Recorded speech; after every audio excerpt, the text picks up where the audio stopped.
you cut me too deep. I think I'm dying here, man. Welcome to the 3B Video Deep Cut Podcast. Watch a few movies, take a few notes. It was fun. Aw, yeah, it's that time again for another bi-weekly podcast with your hosts, Rotten Roger DeMarco and Evil Dead Inks and Rogers. No place to turn around. There's never any place to turn around. This sucks. Assholes don't know how to make roads. Oh my god. You knew it was going to happen. It had to happen. It was inevitable. Since we're covering this franchise, we had to get... I mean, we've had a bump in the road. This is not a bump in the road. This is like a full-blown Ghostbusters size, whatever you call it, sinkhole. This is fucking rough. Yeah, Texas Chainsaw Massacre, The Next Generation. Filmed, I think, in 94, released in 96. That'll tell you something. Yeah, well, I don't know. I keep wanting to give it the benefit of the doubt. I mean, like, maybe this time I'm just gonna see what it is about this movie that makes it, because I feel like it's so bad that it's good. Because I mean, Scream Factory put out a really nice edition of, like, I know they have said before, like, they just have a net and whatever they can kind of get, they'll get. And I was like, they got next gen. Huh. Maybe you're like, yeah, maybe it's just me.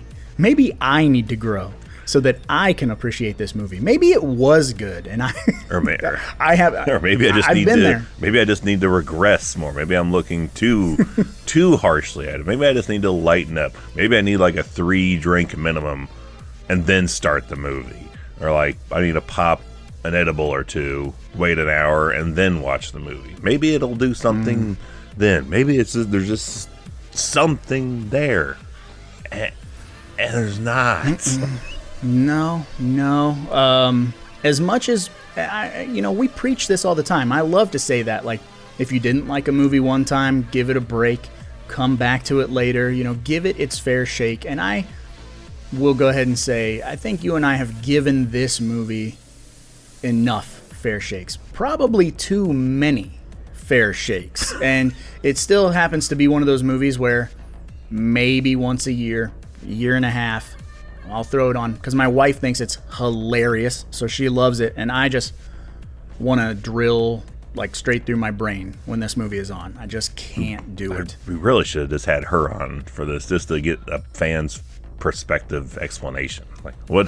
Like what does she find funny? Like, what is it that, like, that's the, even rewatching it this past week, I was like, all right, I need to refresh, because that's the other thing about this movie is I will remember, like, the beats to it, but finer details, which, I mean, they don't even give a fuck seemingly about that either, but I was like, I don't remember a lot of the finer details in this, and I certainly have a hard time, like, Day of, I can remember most of the characters' names, but give me, like, it doesn't matter. Give me, like, 3 days, and I'm like, Barry? That's about all I got. Yeah. Renee Zellweger. Jenny. Dude with super 90s parted in the middle hair. I was like, Renee's boyfriend? Yeah, that dude sending me some signals, I'll say. Dude in car accident? Well, first, I'm gonna kill you. It ain't no fucking biggie. There's the other Matthew thing. McConaughey. Yeah, there's the other thing that got this movie buried for 2 years is it's two juggernauts in cinema making, both just needing work at the same time. Renee Zellweger and Matthew McConaughey. And it's like it's the most well-known trivia fact to let you know both of them made a Texas Chainsaw Massacre movie. Yeah, and well, here's the thing. Everybody, when they become an actor, they start out in horror. It's just how it is, man. It's an easy genre to get a gig in. And I know that it was Jerry Maguire, right? That like fucking blew them up, or what was the movie that blew them up? And so then they were like, sweep this under the rug. I think it was separate projects. I think that yeah, may 'cause he's be not in for Jerry no. Maguire. I think maybe A Time to Kill may have been McConaughey's, but he's been kind of always there. Just Dazed and Confused, maybe.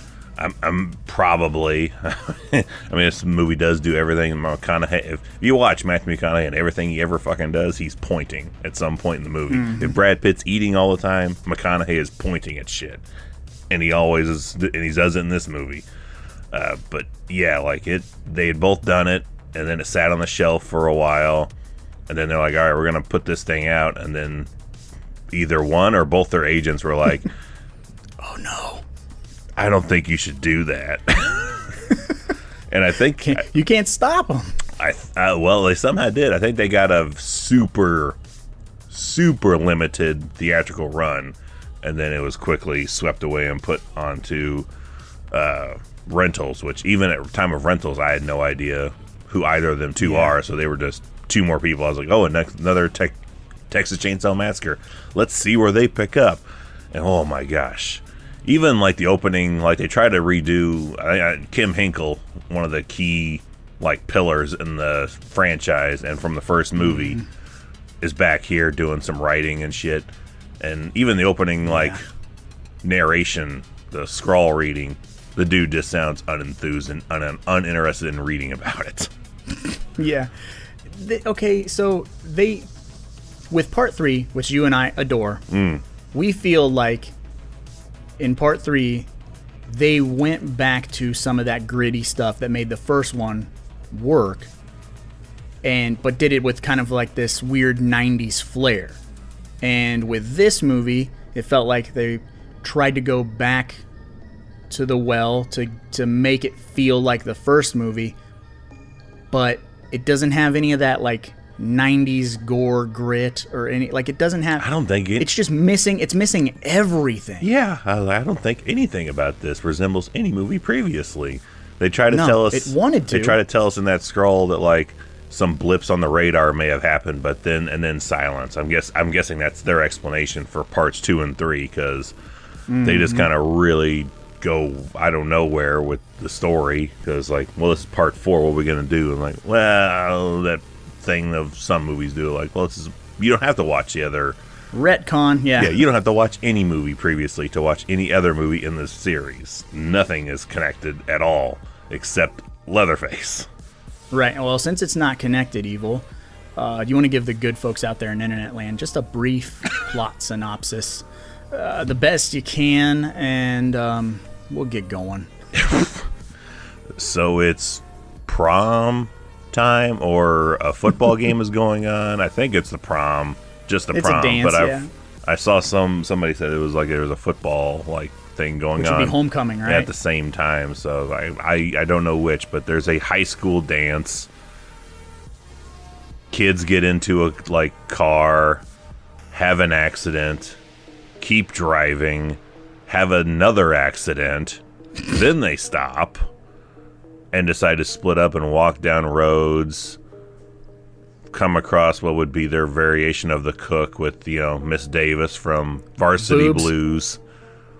Boobs. Yeah, same kind of role as she's in, like a very suit-looking get-up. Big shoulder pad. Gets nude and in Texas. Yeah, like that. I was like, holy shit, that is Miss Davis from Varsity Blues. Sins in the family. So we have Vilmer, played by Matthew McConaughey, and probably a pretty fitting. I think he would fit in well with any other movie if you put him in as part of the family. It'd be with Tex and Tinker. Yeah, he would be fine. I even don't mind W.E. Like, he seems. Yeah, he's all right. He's all right. He's a nice, quirky guy. I think we drawing the line in the sand. And of course we have Leatherface pop up, which not weakest. Yeah, pretty substandard Leatherface and camo, and that ain't even the half of it. Substandard. I mean, but this is they like kind of lean into him being back into being a cross-dressing sorts. But man, if you ever thought he was a second or third tier character, he really takes it in this movie. But so this gang of kids split up. They're slowly, or not really slowly, they're picked off pretty effectively. I think in under 20 minutes, we're down to just Renee Zellweger and her friend Heather, who just refuses to die. There's a consistent thing from part 2. We just have a side character who just will not die. Taking a licking and keep on ticking. Yeah, and then we get the traditional, she's caught.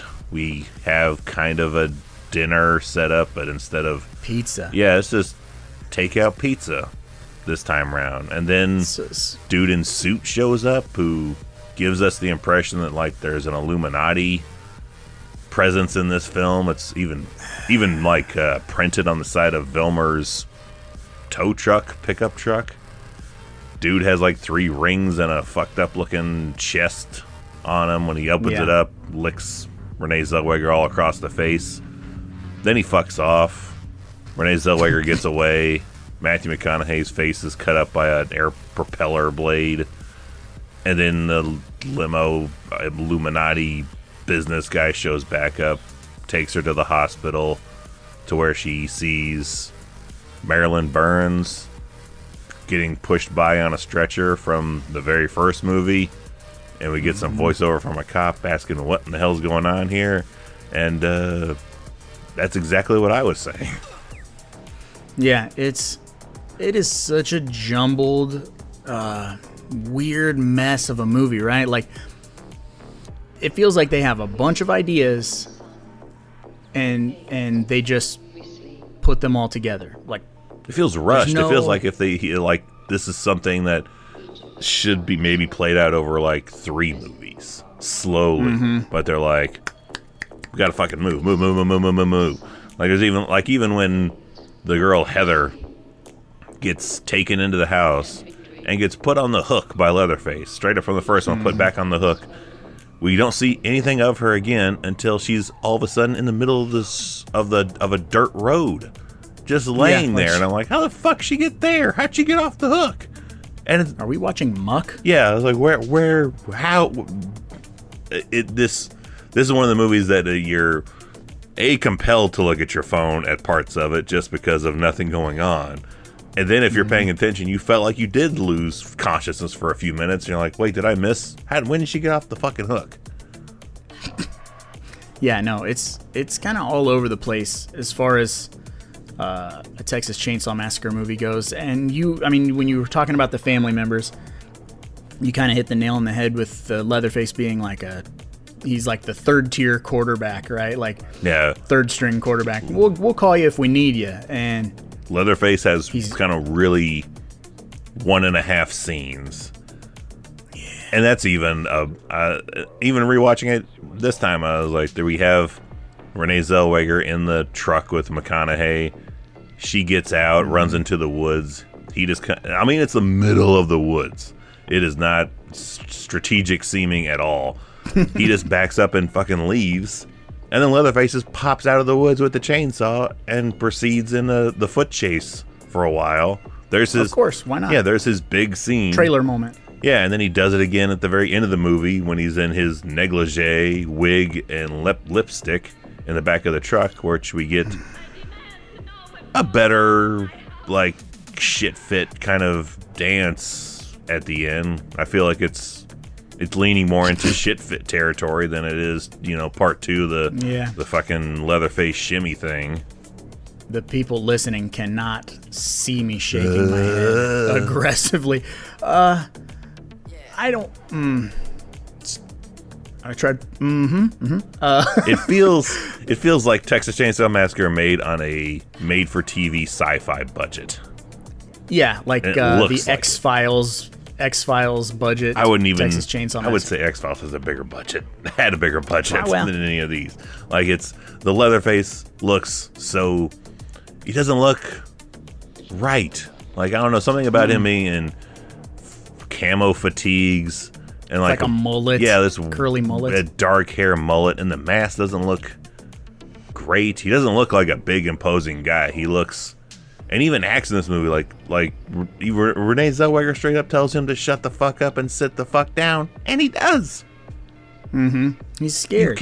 You could not tell R.A. Mihailoff or Gunnar Hansen to do that shit. No, You might be able to tell Bubba from part 2 because he was a little bitch too. But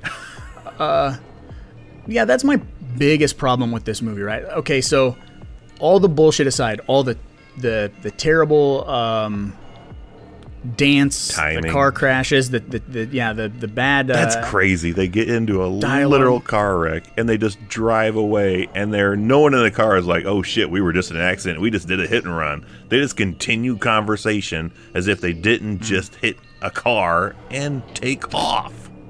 Right. We should probably report this, but This is the 90s. Yeah. None of that shit is real. I'll tell you this: all of the bullshit in this movie would 100% be forgivable to me if they delivered on Leatherface. I'd be like, it's good to watch these fucking people die, because Leatherface is here doing his thing. It would be like the payoff.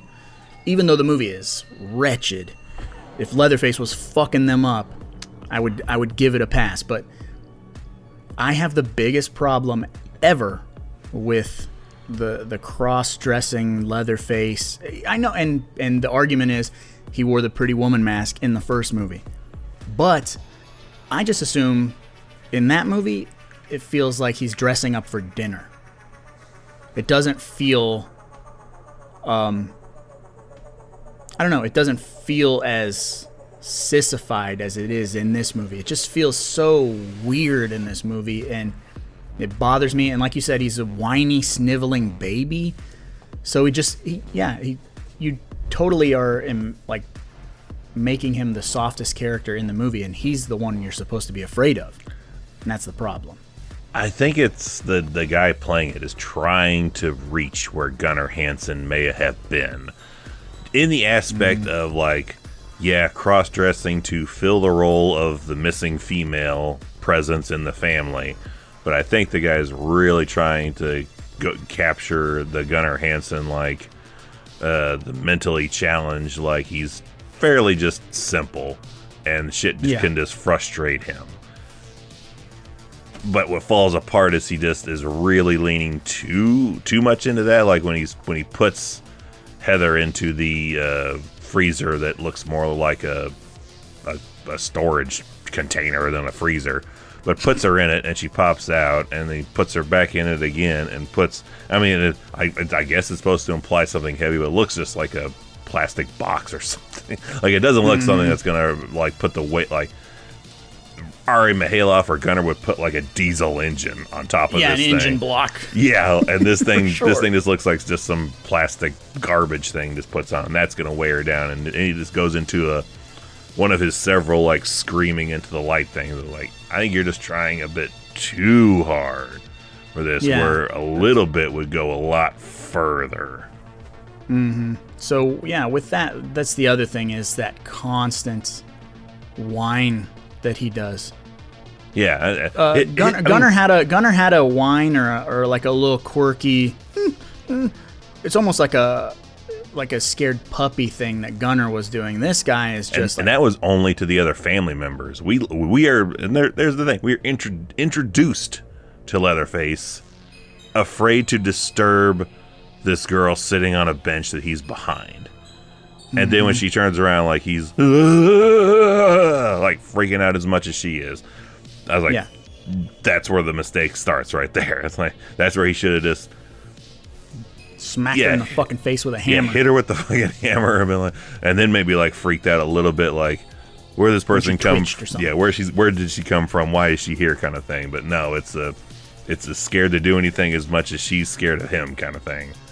And that doesn't work. No. And that's you might have got it. That's why we hate it so much, because I mean he's our go-to guy. He's our poster boy. He's the muscle. He's supposed to be the muscle. Mm-hmm. And I mean, what year did we say this was? 95, 96? 94, I think, released in 90, maybe 97, 96 or 97. You're a wrestling guy, so you probably know the exact time. When did Mick Foley introduce us to Mankind? March 1996. Okay, because Mankind, for anyone listening who isn't a wrestling fan, just look up some video of Mankind. He kind of had that that weird whine that he would do. Yeah. And all this. Yeah. Yeah, pull his hair out and the whole promo, like, Yeah. crying. The way he talked was almost in a cry. And to me, like, Mankind never crossed into, like, annoying territory for me. Because he eventually became a babyface, you know, and all that. So you ride with him. Well, Leatherface is our babyface. He's not our heel. But all he does is whine. And it makes it hard, you know, because this is the fourth entry. You're not watching these movies going, boy, I sure hope these teenagers get out of here alive. You're watching it going, fucking A, Leatherface, get him. And he's so fucking soft, dude. Oh, this is also in the mid-'90s, so we're in the severe decline in horror movies being a thing, period. Mm-hmm. But yeah, all that steam kind of just gets dumped into McConaughey's Vilmer role. He has everything. How do you outwork him? Huh? Like, how do you outwork him, though? You know what I mean? Like, true, but it's kind of like how him... R.A. Mihailoff is good, and he's the man. But for us, we're always Alfredo guys. Like, yeah, but I mean, you can't outshine. You can't outshine, but I mean, he doesn't need all the characteristics. Like, he's the eccentric kind of dude that sounds like the hitchhiker, but he's also got the imposingness of what Leatherface is supposed to be. Like, he's the muscle and he's the eccentric guy. Because I don't know what the hell he's talking about most of the time in this movie. I don't even know if he knows what he's talking about most of the time when he's in this movie. He just kind of says things and then starts cutting himself. And we really and even like listening in super close, like getting closer to the TV, like scooching up little bit by little bit. Like, all right, I might get some dialogue between him and this business guy that's going to make sense this time and explain why the fuck he shows up and is seemingly in control of this family, or even the aspects of why Vilmer has this girlfriend Darla that sticks around, or the robot leg brace. That I actually don't mind. I actually kind of, that's probably the one quirky characteristic. I'm like, that's silly, but I'm gonna go with it. I think the wife hates it. Which, sidebar, when I pulled this movie out and put it on the stand in front of the TV, like, oh, I need to, for my own reminder, like, I need to watch this before we record again so I can be as fresh as I could be. And she looked at that shit like I'd pulled a fucking gun out. She's like, why'd you pull Next Gen out? What are you doing, Dave? Well, we're gonna watch it every day this week. And oddly, get ready. And oddly enough, after like 3 days of it just sitting there, she's like, so when are we gonna watch it? Like, I don't know if she was curious to give it another shot as well, or just get it the fuck over with. But she was like 3 days of her not saying anything. Then it was like, can we just watch it and be done? It's threatening me. Yes. Yeah, it's looking like at me. Like, she couldn't enjoy her day because she's like, yeah, look. And then she looked down just a little bit underneath the TV and like, there it is, just fucking waiting. Like some insidious piano chords. Yeah, it's tiptoeing through the tulips is right underneath her usual cinema going experience. Oh, lordy. Man. But, all right. Damn. We will, if anyone listening, they're like, damn, they got to find something good to say about this. We have one. Just one. Yes. And it's a whole second, maybe 1.5 seconds of cinema screen time on this movie. But that I can be like, all right, I feel justified in keeping a copy of this movie on hand. And why someone would want to remaster it. I was like, maybe it's just because they love this one scene. This spot. Yeah. Go ahead, man, because it was yours before. I was totally thinking it was other scenes. Oh shit, no, it's this one right here. But go ahead, lay the groundwork for this shot. So McConaughey is in hot pursuit, and he jumps from the porch roof onto the car that Renee Zellweger is trying to get away in. And he just makes the weirdest noise in the history of noise. And I've always thought it was funny. My wife thinks it's hilarious. And upon your rewatch, I think it fucking hit you right in the tickle bone. like, all right, here it is. Yes. It's so fucking good, dude. It's so out of like, what? and before rewatching, because it'd been a long while since at least 3 or 4 years since I've tried watching this again. I could have swore when you were always saying like that's what you would have him sign if we met him was boo. That's what I was thinking. The noises he was making every other time in the movie, like when he opens the door and Leatherface takes off after Renee, is boo. Or just when he's swinging the shotgun in the air after he fires a shot and shows there was a shell in it, just He's full bushwhacker right there, man. He's just going for it. But no, it's this super subtle, just beep. And it's hilarious too because it seems like he's jumping in slow motion. Like he almost fucking hovers for like a good second. You're like, dang, that's a good one. This is a super specific reference, but if you've ever seen Major League 2, there's a mock trailer in there for a movie called Black Hammer, White Lightning. And it's a total riff on every 80s action over-the-top movie. And there's a shot of Jesse the Body Ventura jumping off like a bridge. And as he's falling, like his legs are kind of out like he's sitting in a chair kind of thing. That's exactly the same kind of fall that McConaughey is doing. And like, it's maybe 15 feet at best. Yeah. He does kind of hang there for a hot second, but he has enough time like to get a flying squirrel. Oh, perfect. There you a flying falling squirrel. Boop, boop. Oh, it's fantastic. And it is literally the glue that makes me come back to this movie, just so I can have that 1 or 2 seconds. That and the boob flash. But oh, yeah, that's nice, but I was like, I could just go a whole lot further with that and just watch her do the entire sex ed striptease and Varsity Blues. Right, which is better. Yeah.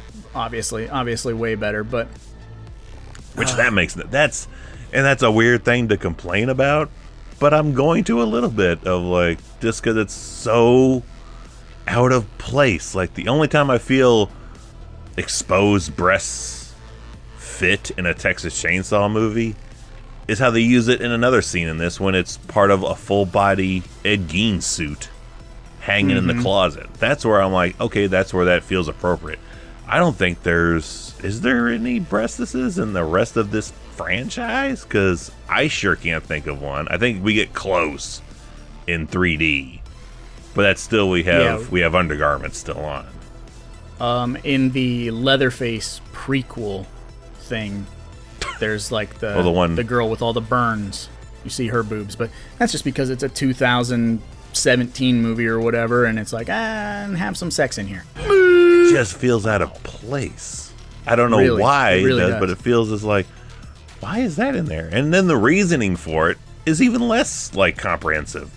Is they're hanging out? Take a look at them. Yeah, they're hanging out in this office explaining that their car is broken down to this Darla woman. Something gets thrown through the window. She gets up and like, oh, there they are again, and just flashes her breasts out the broken window. And I was like, they'll do anything to get me to flash them. Like, what? Okay, yeah. Huh? Property damage? Yeah. Yeah, like it is not cheap to replace windows. It's definitely not going to make me want to show some skin in defiance or whatever the fuck. Well, I'm not going to drop my pants like and do the helicopter. Like, oh shit, my window's broke. Woo! Check out my balls. Maybe I should start. Maybe I'll feel better about the scenario. But okay, so here was the other thing you brought up when we have our dinner scene, which is kind of like every one of these movies tries to kind of go back to that. Yeah, they all want to recapture the dinner scene, and man, is it a total like visual example of how it's not the same thing when we have it. It's not gonna work. We have a dinner sequence set up in the first one. This one, literally, Darla just brings home takeout pizza. So here's what I'm getting at with this movie. and we clearly get to see her go to that place, pick up that pizza, and it's a fuck ton of pizza. Like, it's like 4 or 5 like large pizzas. Yeah, it's an aggressive amount of pizza, but so why are they killing people? What's the fucking point in this movie? We talked about that before with part 2, how he has a food truck, but he's using the meat in the chili or whatever, which we also had a problem with. But with this movie, if you're going out and picking up fucking cheese pizzas and sausage pizzas or whatever, like, what is the purpose of your face? And that's what brings back in the suit guy. Like, he wants people to feel true horror, but random people, like, is it implied? Like, because there's another line in there. It's like, where did this come from, and where the hell does it go? Nowhere, of course. But Darla's explaining to Renee Zellweger, like, oh no, Vilmer put this. I'm assuming she means Vilmer. She just says he. We don't fucking know. He put this thing in my head, and if I don't do what he says, he'll push a little button, and there goes my head. Yeah. Which, I don't think so. Yeah, he's smart enough to do that. I don't either, but I mean, maybe she's referring to the business guy, because McConaughey just lets this guy in and totally is the, like, doesn't want to submit but submissive to him type of, like, let me hear you say you got it. I got it. So, dude, there's just so much where I can't. It's too. I can't understand this movie. I want it to be good. I'm just like you, where every time you throw it on, you're like, maybe this time, dude, maybe it's gonna work for me. And it has the. I don't know. It has the difference where in some movies you can throw something out there and you don't need an explanation for it. You can go with it. You can go with it. Mm-hmm. Like, I was listening to a thing about the movie Hardcore Henry the other day, and how the villain on that all of a sudden has telekinetic powers, and we don't get an explanation why he does. He just does, and you can kind of go with it. This one throws out too much shit that you like. I need to know something more. Like, all the stuff with the business guy, I need to know more about why. Like, why? Yeah, makes no sense. Why horror on random people, and why is it just eventually swept under the rug, covered up? Why is Marilyn Burns being pushed by on a stretcher at the end of the movie, showing that, like, maybe some of these people from the first movie are alive somehow? Like, that is really, like, pulling a stretch for. It's trying to pull a deep cut where, like, the rest of them aren't even superficial cuts. They all are fake cuts. Mm-hmm. So, I had something, and I'm like, dude, I'm pretty sure that was the sales pitch for making the movies. Like, I had something, and then just gone. Like, so yeah, with this wanting people to experience true fear, or whatever this suit fella's after. What is the purpose if the people that experience it are dead? Because it doesn't get to spread. It doesn't get, like, they don't get to go and say, like, holy crap, this happened. You know, like, a la Freddy versus Jason. Like, oh my god, I fucking brought up Freddy, and now all these kids are going to go to sleep, and they're going to dream about him. Like, it's going to spread that fear. So how do you spread the fear if you're killing everyone and covering it up? It does not compute. And it's random people, so it's like an Illuminati thing. You'd think they'd be saving these people for extensive, like, missions for people they want snuffed out. Mm-hmm. This is pure random happenstance, and there's just so many things. It's just like that question why they were done that way. Another one, I mean, this even got me the very first time I rented it and watched it, is after the second car accident, when everyone kind of decides it's a good idea to split up now. The super 90s haircut Renee Zellweger boyfriend's hanging back, meets Vilmer. Vilmer, lays out his intentions super fast that he's not here for anything good because he snaps the dude's neck. Which that's an okay scene where he's like, "This boy's dead." No, he was just talking a minute ago. Snap. Dead now. He's dead now. And this kid just takes off running down the dirt road while McConaughey just casually follows him in his truck. And eventually he stops and Vilmer just pulls up beside him he could run anywhere. Like, there's trees everywhere and it's super bright in these woods. Like, I think they're trying to imply they need flashlights and shit to walk around. There's so much goddamn light in these woods. Yeah, way too much light. But dude's just down the road and he just stops like because he's out of breath. And he's like, "Mister, why are you doing this?" And I'm just, what the it's kind of the brutal massacre thing. I just want to say, cut. Like, what the hell was that? That kid went to the Prometheus school of running away from things. He does not zig or zag. He just runs in a straight line. Straight line, and then, he does not convey fear or anything. Just kind of like, "Please, mister, why are you doing this?" That's about the same inflection. What I just did is the insane acting. Thank you. Where's my paycheck for this movie? I just did the exact same level he did for that one scene. "Please, mister, you're scaring me." And then he gets run off camera. We never see it. He just gets run over 3 or 4 times. Runned over, backed over, runned over, backed over. And then he just gets strung up on the back of Vilmer's truck, looking way too good for a guy that's been run over about 4 times by a fucking pickup truck. Didn't you see Jason Goes to Hell? Yeah. That dude's fucked up. Yeah. Renee's boyfriend should look like dude from Beetlejuice that fucking goes through the wall, the crack in the walls. No mirrors on the side. That's what that should be hanging from the back there. He should be a fucking pancake man. Yeah, cartoon flat where the tire ran over him, Yeah, 2 X's over the eyes and a tongue hanging out. That's what that dude should be looking like. But he looks super pristine. So stupid. It's so stupid. Also, so here, this is just going to make you just scream no. Oh, I can't wait. We're watching it again. So this Leatherface. Is he Leatherface from Texas Chainsaw Massacre 3? Oh, that was that you really want an answer? Or I thought that was super just rhetorical. Yeah, no, I want an answer. No, this is not even Texas Chainsaw Leatherface 2. So, if this is the next generation, is that Gunnar Hansen? You know what I mean? Like, it has to be one of them. It has to be a Leatherface from a previous timeline. And that's the problem, is because it just doesn't fit anywhere at all.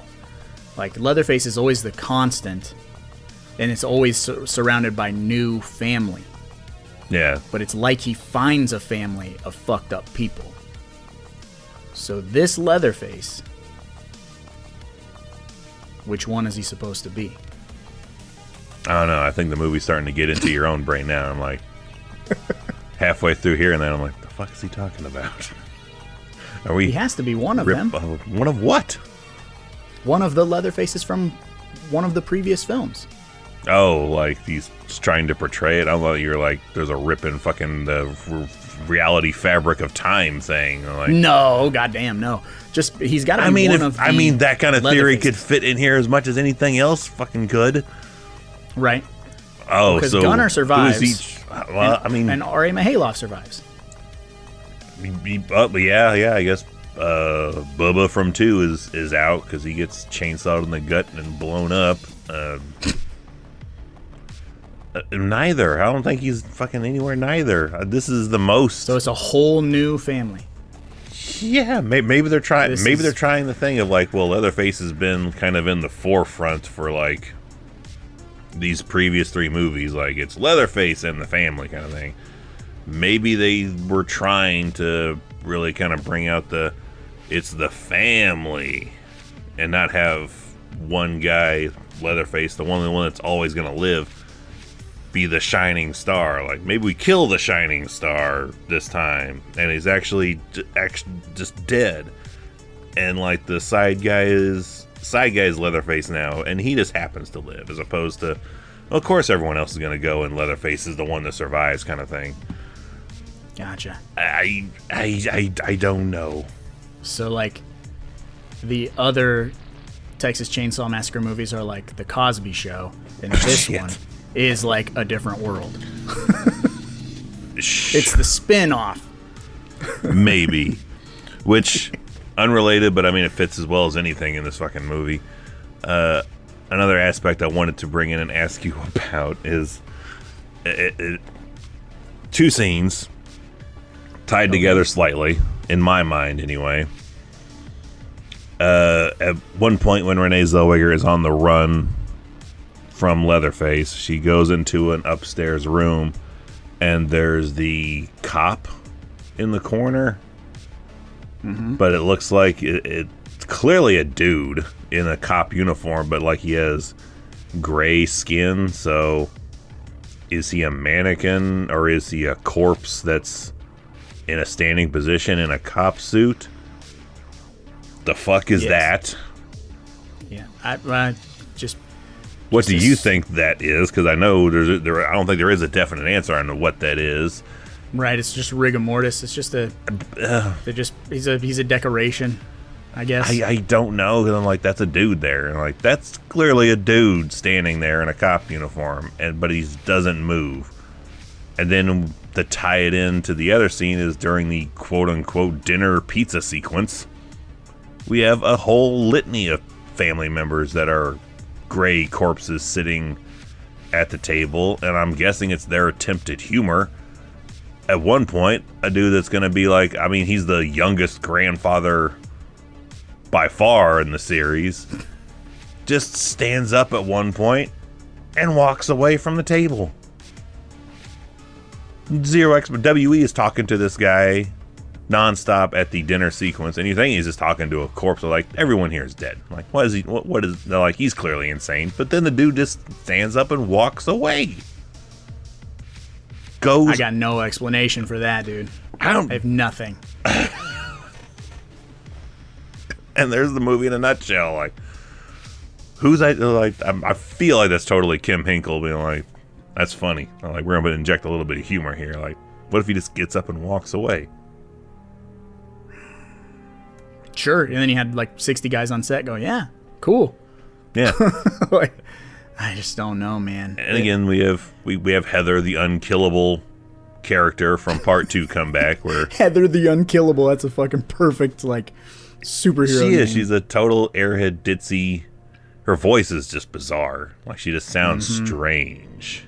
She just has a weird like voice that just doesn't kind of fit the look of her. But she gets, after being in the 2 car accidents, which she's unfazed by, she's put in the freezer, then pulled out and put on the hook. Then she's thrown in the trunk after she somehow gets off the hook in a cut sequence, we'll just imagine. And then she's on the floor in the house. She gets head bit on back she gets bit on the nose by McConaughey. We're not really sure. Like, he says he's in the mood for love, goes in for what looks like a kiss, and comes up with a bloody mouth. We don't see her again until she's later just laying in a slight pool of blood on the floor. Then she's at the dinner table, still unconscious, and then Vilmer lights her back on fire. Yeah, I forgot about the backfire. Yeah, gets her back lit on fire. She runs around for a few feet and then just falls to where Darla puts her out with the fire extinguisher, which there's a very Texas Chainsaw line of like, you'll never get that smell out. Yeah. And then flashes of Texas Chainsaw Massacre. Yeah. And then we off screen, we just get McConaughey's reaction. He puts his robot leg over her head, and you see him looks like he's taking a really painful shit. But we're guessing he's crushing her head. I don't know. Nor do I know why that even Renee Zellweger is like, when she has the moment to get away with the shotgun, she's like, Heather, get up. Heather, get up. And we're like, She's not getting up. I was like, you weren't even that close with her. I don't even know why you're in the back of her car at the beginning of the movie. Like, Heather sees her boyfriend making out with another chick, gets in her car, takes off. Boyfriend catches up, jumps in the car and trying to explain shit. And then Renee Zellweger and her 90s haircut boyfriend just pop up out of the back seat. Yeah, they were back there canoodling. Just looking for any car that had an unlocked door so they could bump their uglies or Who whatever. does that? Let alone what clearly look to be, they're clearly set up to be the smart characters. Who the fuck has ever done that? Like, we got to get our fuck on. Any car will do. How the hell did they get there? Like, did they walk there? Did they neither one of them have wheels? This is the principal's house. No. Ridiculous, dude. It is just a jumbled mess of a movie, and we've given it many a shot. Now, do you remember the first time you saw this movie? Because I remember mine, and I was gonna hit you with that. I remember renting it. Like, I remember we definitely had moved houses, and this you'll love this. You will love this. I remember renting it. I don't know if I even finished it. I may have finished watching it before we had a copy made of it. So I was like, well, I gotta have a copy of it. I just have to. So I had a copy of it, and it wasn't too long after we had rented it and had a copy done of it. And I was watching it on the VHS tape, and we had like one of the tornado warnings hit in town. Mm-hmm. And it's like, and you're I was 4th grade maybe, so like just grabbing some stuff to take down to the basement. And I remember like we still had power, so I was like, well, I'm gonna finish watching Texas Chainsaw Massacre Next Gen in the basement. You know, if the shit goes south, like at least I have this tape. Like, can you imagine tornado hits and like the only thing it salvages, I kept Texas Chainsaw Massacre Next Generation. Right. My god. A boot of it at that. Yeah, I know. That's definitely a 9-year-old's decision right there. I'm taking Next Gen with me. I'm gonna be all right. Yeah, I gotta finish this. Yeah. What if your house just got fucking leveled and like you guys were trapped in the basement? Like somehow, some way, there was still juice to the TV. Oh, it's like it's like Principal Skinner locked underneath the pile of newspapers. Like all we had was Next Gen to rewatch until the rescuers saved us from the debris pile. Yeah. There's reasoning why I would buy this on Blu-ray, and then later, like, no, this movie saved my life. Right, it's terrible. 5 stars. This movie saved my life. Holy crap. Well, I don't think I can top that, but first time I saw this movie, I used to have to go to my dad's every other weekend because he had visitation, and so I'd pal around with my little stepbrother, and there was a bunch of neighborhood kids, you know, a bunch of these houses around my dad's house where my brother would go hang out. And we go to one of his friends' houses, and we're hanging out, and they had like a big old cabinet of VHS tapes. And I'm like, of course, that's the first thing I'm going to look at, because I've always been the movie guy. So go over and I'm looking at these movies, and I see Texas Chainsaw, The Next Generation. They had a purchased VHS copy of this movie, and I was looking at the spine with like the lipstick chainsaw thing. Kind of rad artwork, even for the Blu-ray. Like, the artwork is pretty all right. Like, I dig it. I pull that tape out and look at the cover, and I'm like, what is this? Like, he had leggings on. I'm like, is this a girl? Is it a girl Leatherface? We have a girl Leatherface in this movie? And I'm like, I want to watch this. And the kid whose house we were at was like, nah, I want to watch a movie. Like, let's play. I want to watch an actual movie. And so, yeah, this kid's like, I don't want to watch that. So I left it sitting out on their coffee table. And like an hour or so later, this kid's mom comes home. Oh, boy. And I'm like, hey, I've never seen this. And she's like, ugh. And I'm like, I have $5 because I like my mom would always give me like $10 to take for the weekend, you know. And I'm like, I have a $5 bill. And she's like, you can have it for $5. I'm like, score. She wins. And so, yeah, she gives me the movie. I'm at my dad's for the rest of the weekend, Don't watch it at my dad's. Like, because they don't want to watch it. They're like, Come home Sunday evening, throw that sucker on, and I was wicked hyped, and my smile turned to a frown so fast. And that is like the ultimate feeling of disappointment, because I was wicked hyped, because I'd seen 1 and 3 by that time, you know. I'm like, yeah, boy, howdy. I imagine that mom is just on her way home, just like Jim Carrey after he given Jeff Daniels the turbo laxative, just laughing.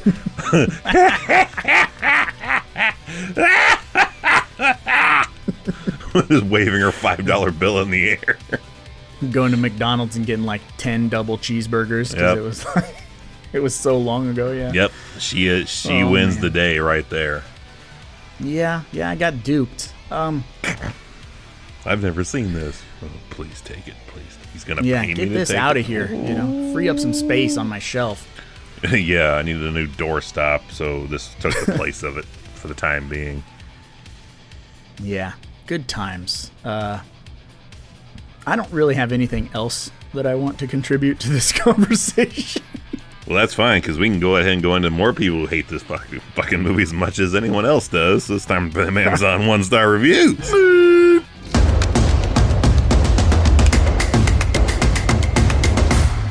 Hated it. Could you believe there's a ton of these? Oh, I am not shocked. What is shocking, though, it's still like a 4.5-star rated movie on Amazon. That's a lie. But, all right. I did vary it up. I did put a 5-star in here because I had to know someone that loved the movie, and you'll appreciate the 5-star rating. But back to 1-star. Course. September 3rd, 2015, 1-star. Denise O'Donnell says, "Don't waste your money. So disappointed. I rented this twice. Although I was supposed to be able to watch it until the 9th, it wouldn't let me, so I rented it again." Oh man, I was kind of hoping she like rented it, watched it, hated it, and like maybe there's a reason I just didn't get it. No, she felt she did what we did. Yeah. I was looking for a kindred spirit in Denise here.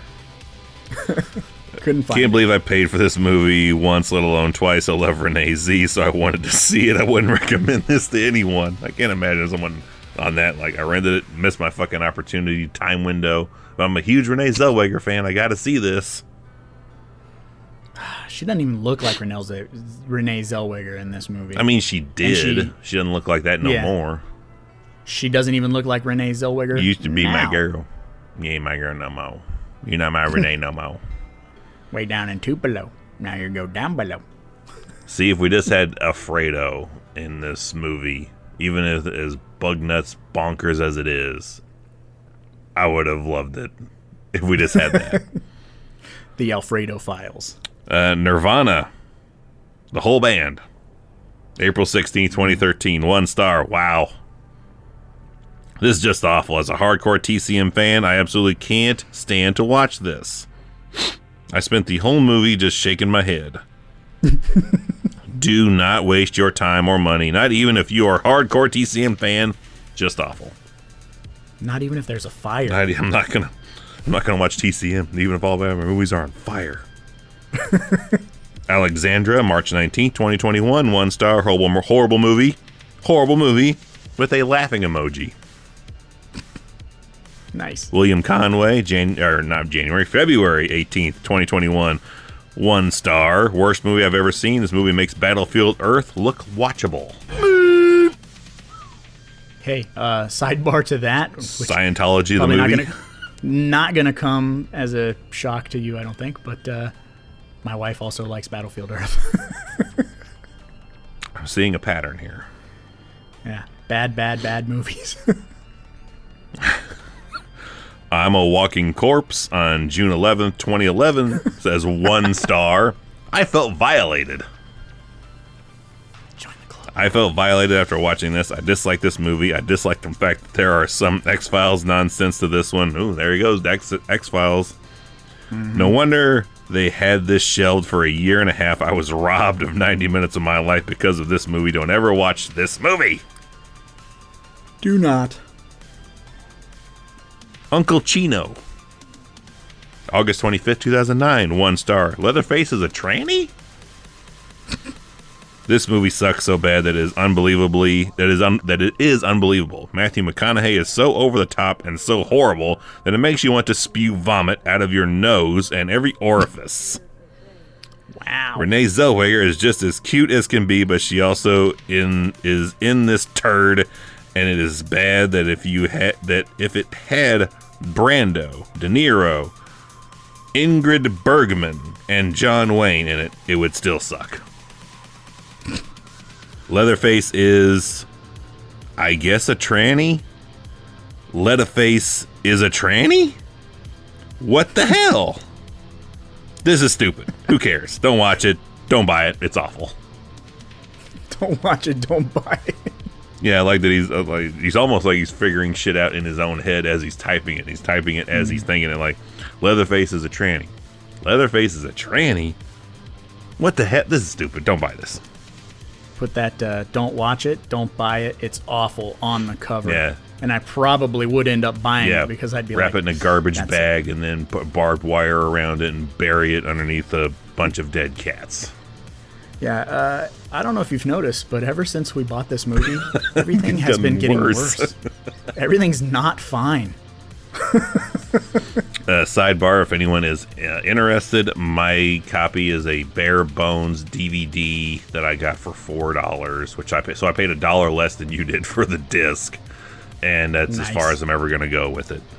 That's where my DVD, I think my DVD, I might have picked up at a pawn shop. So, But still has more bonus features than Evil Dead Rise does. that's fucking sad, bro. Right. Cross-Eyed on May 13th, 2008 says 1 star. Still stunned. If Plan 9 from Outer Space is still the worst movie ever made, then this clunker is the worst movie ever made in color. At first, I couldn't believe my eyes, and then I wanted to poke them out. That should be on the cover. I couldn't believe my eyes, and then I wanted to poke them out. That is perfect. Captivating.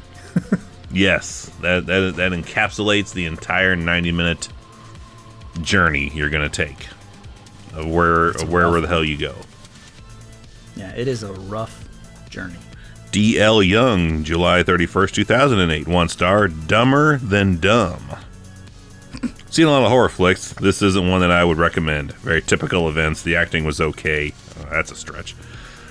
But the story itself was just plain dumb and got dumber as it went along. Spent most of the time during the movie rolling my eyes wondering how much dumber this flick can get. And it's pretty goddamn dumb. Dumb, dumb, dumb, dumb, dumb, dumb, dumb, dumb, dumb, dumb, dumb, dumb, dumb, dumb. You'll like this one. This is great wordplay from Running Rig on May 2nd, 2005. 1 star. Texas Chainsaw Crapsicker. Hey yo, dad jokes all day. This movie is far from being anything great. Some of the characters don't make any sense whatsoever with the original cast. Leatherface's role has been mocked. People spend too much time focusing on other people rather than build up Leatherface. First TCM is a classic. Second TCM is great. Leatherface TCM 3, Next Gen, and TCM Remake have all made the Texas Chainsaw Massacre franchise a laughingstock. Eat a butt, dissing 3. I really hate new directors coming into the horror scene just to mess it up. The only thing that they do these days is make crappy remakes and fill horror movies up with CGI. Enough is enough. Did I write that in like fucking 2008? 2005? Sounds like 2005, Roger. Who am I here? Just grumpy little troll of a human. Different people back then. Yeah. Je- I want to go back in time and kick my own ass. Jesuit Johnson, I'm assuming it's really fucking spelled weird, on April Fool's Day 2003, 1 star. What? I can't believe people actually enjoyed this movie. This movie is so bad I'm not even going to give my usual in-depth analysis. It doesn't deserve it. Which there was a ton of those, by the way. Which, if you're an Amazon reviewer, yeah, give me a paragraph at best. I don't need the entire thing broke down in 22 pages.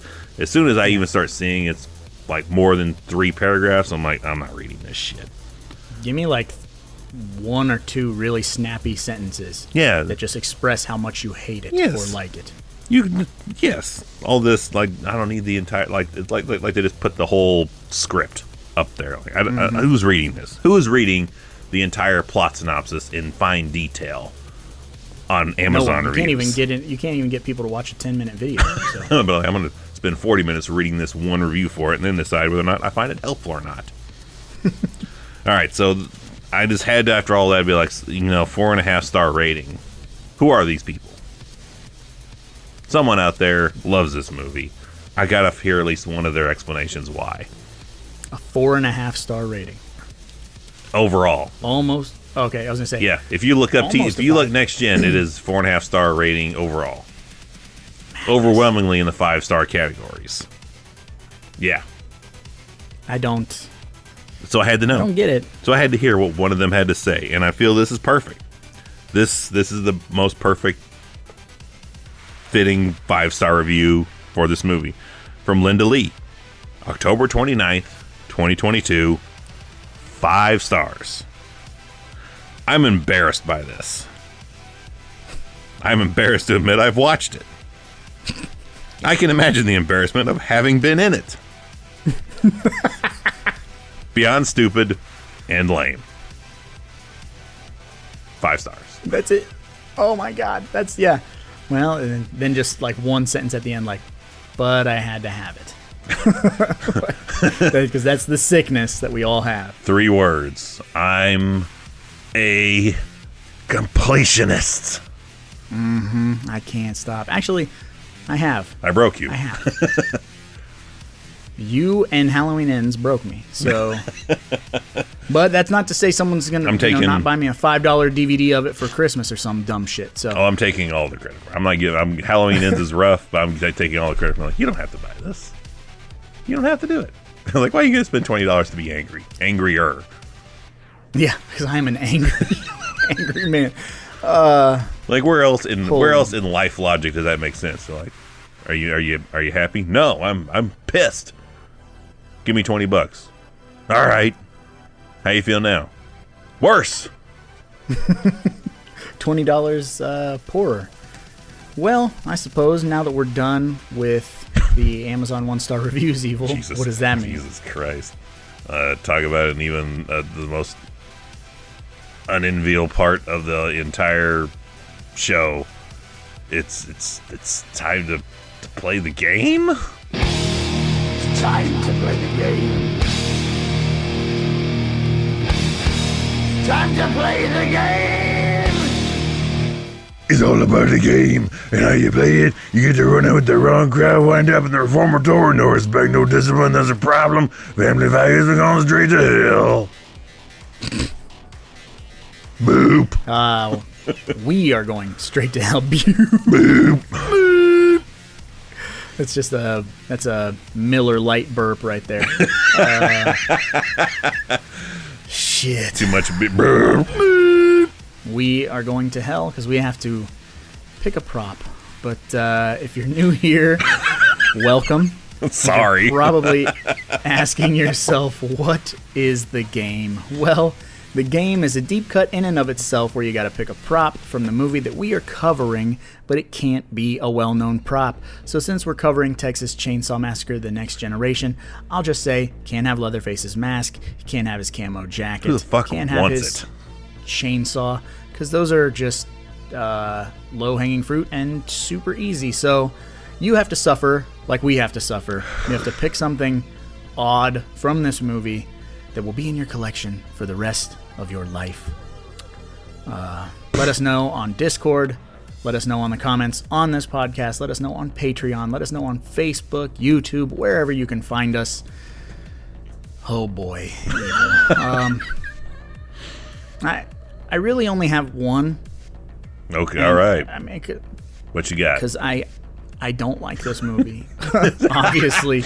I love it. Like, all right, now what do you want to have from this movie to commemorate in forever in your possession something that was on camera or involved in this film? Where you're like, what's the immortal piece you want to live on forever? You're like, here's from Next Generation. Cool, huh? Yeah. Because I don't like anybody in this movie. I don't like any character, really. I don't like any actions in this movie. The only thing that sticks out to me is Matthew McConaughey. So if I have to, like, if you're like, take a prop out of this fucking trailer, or or I'll shoot your dog, it would be the remote control to his leg. That's the only thing I could fucking think of. One of the remote controls. He's like 7. Yeah, he's got 4 billion of them. Why aren't they Seeing which one charged? has a good battery. Why aren't these charged? Yeah, just one of those remotes. That's about all I've How the got. fuck do you charge a remote control in the mid-90s anyway? Yeah, I don't know. Put it in the freezer so the batteries are Oh, yeah. slightly The juiced storage freezer. Yeah. next to the body. I had a fuck of a time I bet. with this. But I took a different route. I felt very Wes Craven. I felt super Wes Craven about my decision, because when he was tasked with doing New Nightmare, he watched all the movies previously in the Elm Street series and like, is there anything in this I could play off of, could jump from? So I know what you're picking. So he decided to jump out of the film entirely. So probably the one and only time I'm going to do this, I am jumping out of the film entirely, and I just want the original print of the actual film for this movie. And then I'd like to slap Kim Henkel across the face with it. Oh, nice. I totally thought you were going to take the meat hook. I literally looked at everything. I was like, and I think I told the wife, I was like, I wish I just had an original printing of this. And I was like, then she's like, to burn, like to destroy, and I'm like, no, that's too easy. I would keep it, just be like, yeah, there it is. There's the original pressing of the actual film. There's a celluloid of TCM4. And like, maybe if I ever came across Kim Henkel, because he was so pioneering, this is it. This is going to be the new scariest Texas Chainsaw, and just slap him with it. And be like, shush. Mm-hmm. Shush your face. Shoosh. Boop. Yeah. He's going to be getting in his car for work tomorrow, and I'm going to just jump off onto the roof. Boop. Lean over the driver's side. It'll probably be like Major Payne. Don't you ever make this again. Ever, ever, ever, ever. Or like the I Quit match with the fucking steel chair. I quit. I quit. I You quit. fucking better quit. Just like 20 unanswered fucking shots to the head with the Unprotected chair shots to the head with a reel of film. What's this? That's the fuck. Texas Chainsaw original film. Well, what's that all over it? Kim Henkel's splattered brains.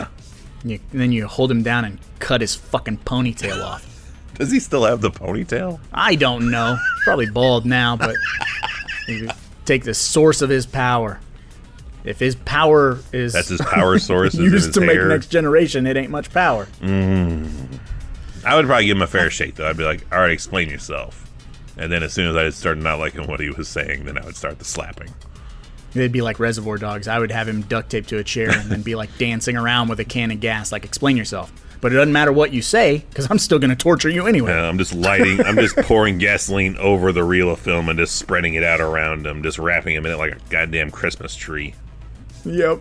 Yeah, that's exactly what would happen. Because it doesn't matter what you say, dude. I'm still gonna kill you.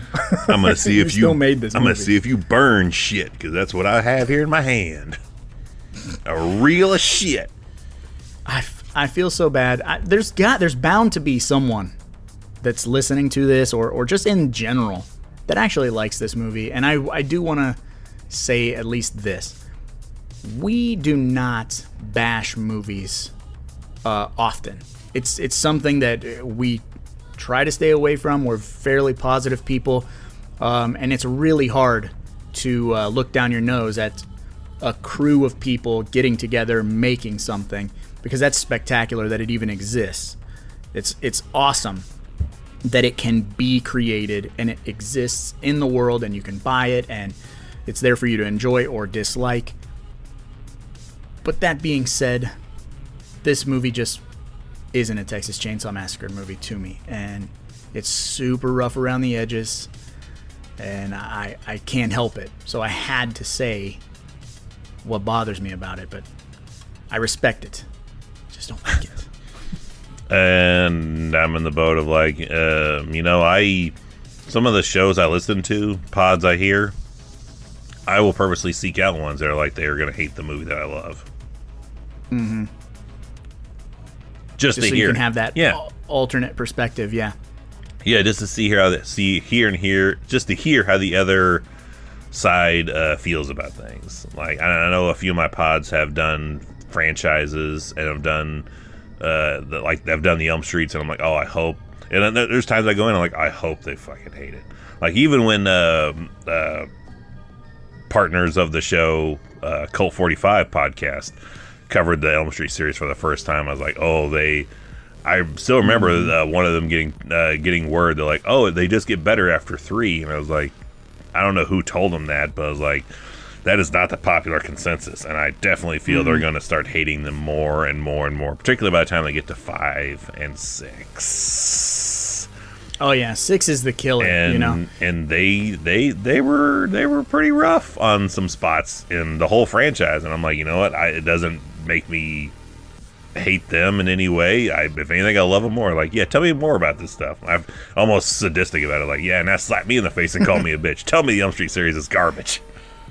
I like to get pushed around a little bit. Yeah, I'm fine if whatever your opinion is. Go ahead and give it to me. It's just, I guess it's in how you deliver it. Yeah, because there's some people who are just, they're out to really, really hurt feelings or they would or whatever. They would genuinely like to slap Kim Hinkle in the face till their brains are all over his hands. I'm saying it in an entertainment fashion. I would never do that to Kim Hinkle. I'd think about this talk about doing it. No, you're fine, man. You're fine. Yeah, I mean, because at the end of the day, he's responsible for one of the most influential franchises of all time. So, and then he took a Vince McMahon route, like, I'm going to kill my creation. I'm going to inject it with a lethal dose of poison. If anybody going to kill my creation, I'm going to do it. Me and the next generation. Fucking Vinnie Mac. I suppose on that note, we should probably get going because, after all, there's a lot of movies out there and somebody's got to watch them. So why not us? Right? It is easier to resist at the beginning than at the end.